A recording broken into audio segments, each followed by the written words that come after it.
Hi, it's Nell, and I just got back from traveling for 3 weeks, and I haven't filmed a video for over 3 weeks, so I'm a little rusty, so bear with me.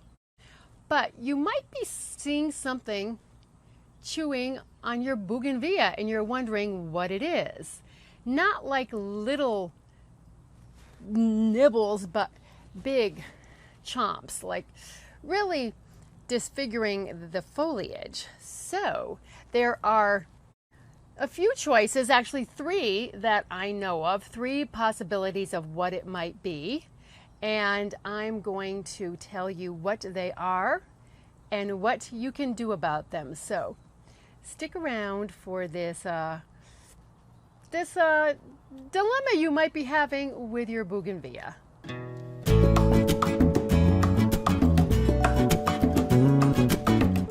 And I wanted to do this video because this is common with bougainvilleas, and I just want you to be able to identify what is attacking yours so you can do a little more research on your own too, and then take appropriate action.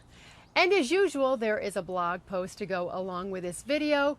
There'll be more information in there, and also pictures of 1 or 2 things that I don't have examples of today. So the first possibility is the leafcutter bee. And this is a leaf here. Actually, what I think I'm going to do is I'm going to take it off and put it on a piece of paper so you can see it better. I just wanted you to see it on the plant right there. Okay, I think you can see that better now. And it almost looks like a half moon. And sometimes it's on both sides of the leaves, sometimes not as big, but it's a very clean cut. And I saw more of them in spring because I have 4 bougainvilleas. But I only found 1 leaf on 1 bougainvillea now that had leafcutter bee damage. So I was happy I had it so I could show it to you. And it's very easy to ID, as you can see. You rarely see the bee because it does its thing and then it's gone, and it's just a very small bee. I might put it in the blog post, but you probably won't even see it, just the damage. And so here's what you can do about it. Nothing. The leaves will grow back. As I said, I had it in spring. The damage wasn't too bad. And the reason why I recommend doing nothing is these are beneficial pollinators, and we need them. We really need them now, especially because the bee populations are declining. So, as I said, it didn't do a lot of, if any, did damage on mine, and the leaves will grow back. So, just let them be.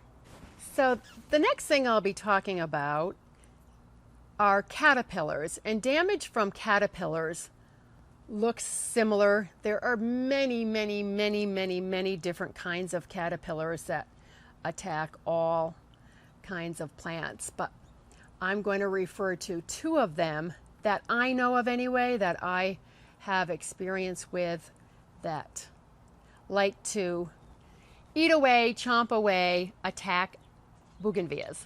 Okay, so now moving on to number 2, which is the leaf tear caterpillar. Now, I didn't have these on my bougainvilleas in Santa Barbara, but I do have them here. And I'm just going to show you the damage first. You can see it here. And there. And then here. And I think this is in the frame over here too. And it mainly affects just the ends of the stems. And you'll see some chomps out of there and out of the middle too. And the leaves curl up, because what happens is the caterpillar rolls up inside the leaf, kind of spreads some silk around it, some threads, and stays enclosed in there. And there's at the very top of it. I hope that you can see there is some damage up there too, but this part of the plant looks just fine. Of course, I come out to film at like 3:30 because I had to wait for the sun to go down a bit on the other side of the house. And of course, the wind starts. But right there is where you can see where the leaf was was curled up, and the caterpillar's now gone. And this is my Barbara karst on the other side of the driveway. And it's really thick and full. I have to get to pruning this, but it put out a huge bloom and now it's kind of in between. But it just has a little bit of damage here and there. So here are 2 leaves I just picked off the Barbara karst, and I'm going to see if there is a caterpillar inside them, because sometimes there is and sometimes there isn't. But you can see how the leaves are rolled. And there is not one in there, but there's all that webbing I was talking about. Ah! Right in there. Again, there'll be pictures in the blog post in case this is not, you know, focusing in. And let's see if there's one in here. Nope. That one, the caterpillar is gone. But I did pick one this morning on my other bougainvillea so I could show it to you. And there it is. It's right there. Ah.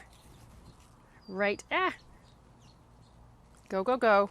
Oh my gosh, this caterpillar is not cooperating. Okay, there it is. And it's almost a translucent green with a little touch of chartreuse on each end. And as you can see, it's not an inchworm by the way it moves. So that is the leaf tier with some leaves. And in here, I just put this in here this morning in this. And this, all those small black dots, that is called frass. And caterpillar poop has its own name. It's frass because all they do is eat and they poop and they eat. They devour things so fast, so they do poop a lot. So the next thing that I'm going to talk about in terms of voracious chewing, and I'm not talking about a little bit of nipping here and there like an aphid would do, just a little bit, I'm talking all out, is the Bougainvillea Loper. And this is very, very common. I had it in Santa Barbara. And what it is an inchworm. And it's spelled L-O-O-P-E-R. So it's actually the Bougainvillea Loper. Yes, that's what I said, because I always want to call it the Loper. I don't know why. But they're range from brown to green to yellow.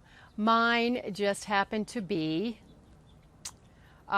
greenish to brownish. That was the color range of mine. And they walk like an inchworm. You saw the leaf tier crawl and it was just going straight, but the inchworm goes up, down, up, down. So that's the difference in how they move. So we're going to have a little bit more caterpillar show and tell here. Now this is actually a cabbage looper right here that has been eating my mint. Okay, off please. These tend to stick a little more. Come on. Come on, so you can show the, oh, now it's on my finger. Come on, come on, come on. You are not being, okay, so there it is. And the Bougainvillea Loper, if I remember correctly, it always looked a little skinnier than that one. You can kind of get the gist of how it looks, and this is how the mint leaves have been chewed. And that's also how the Bougainvillea looks too. These, in my opinion, tend to do more damage than the leaf tier, and they're all over the plant. The leaves, you know, the new leaves, the old leaves, and I had it in a plastic cup for just, it's only been like 22 hours, and that's all the frass there. So it's been eating and chomping away. What's very important and what you need to know is that these pests don't do any damage to the plant, to an established plant anyway, like this one, my Barbara karst. It just does physical damage. The new foliage will come back out. Bougainvilleas drop foliage, they put new foliage out, at least two times a year or so, the foliage will come back beautifully. Now, a very young plant, if you have one that's 1 or 2 years old and very small, it could be damaged with a bad infestation. So if you have a young one, then I would recommend some kind of a treatment. So the next thing you can do is to actually remove them. This is easier to do with the leaf tear caterpillar because the leaf rolls up, and especially early on in the infestation before they fly away, you can see them curled up in the leaf, and you can just pinch, the leaf off and then get rid of it, and the caterpillar too. That is harder to do with the looper because they're underneath the leaves, and they are very active at night. So not sure if that would work on that one. If you have done it that way, why don't you let us know? Now, the third thing that I'm going to talk about today is to spray.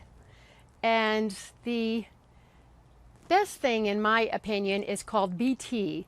It is a naturally occurring bacteria, and the caterpillars will ingest it, and it really makes them sick, and then bye-bye. It is considered to be a natural pesticide. It's safe, and it is the one that we recommended for any type of caterpillars when I worked at a nursery. And you can also use neem. I've heard that neem works on caterpillars too. I don't know how effective it is, so I can't really say. If you have used neem effectively on any kind of caterpillars, please let us know. But you need to do a thorough spray because remember, they're inside the leaves or they're underneath the leaves. So just don't go, gee, it needs to coat it. And also, both of these are supposed to be not harmful to beneficial insects because we want our beneficial insects. So just in case, just to be safe, I would recommend spraying at night just before dusk because that's when the beneficial insects tend to be very inactive, and we don't want to harm them in any way. Oh, and the one thing I've noticed on both these caterpillars, they really don't seem to bother the flowers all that much, which is good. But before I jump in the frame, I just want to show you all the pink grapefruits coming on my tree. So I'm going to have a nice, wonderful crop this year. Yahoo! So as you now know, caterpillars get treated differently than other pests. Like horticultural oil and insecticidal soap will not work on them, so don't even waste your time trying that. So I hope you have found this video to be helpful, and please come back because I have a lot more videos coming your way for the month of September. Most weeks I'm going to have 2 videos. Going to go back to that. So coming up next is I got something on sansevierias, and I have a couple things on aloe veras, and I forget what else because now I'm hot because it's still really like about 100 or so here. So I'm like, yes, I have some good stuff coming up. So I thank you for all your likes and your subscribes and your comments. I appreciate them. Now let's get out in the garden and make our worlds a more beautiful place. As always, I thank you so much for watching, and I will catch you in the next video. Bye!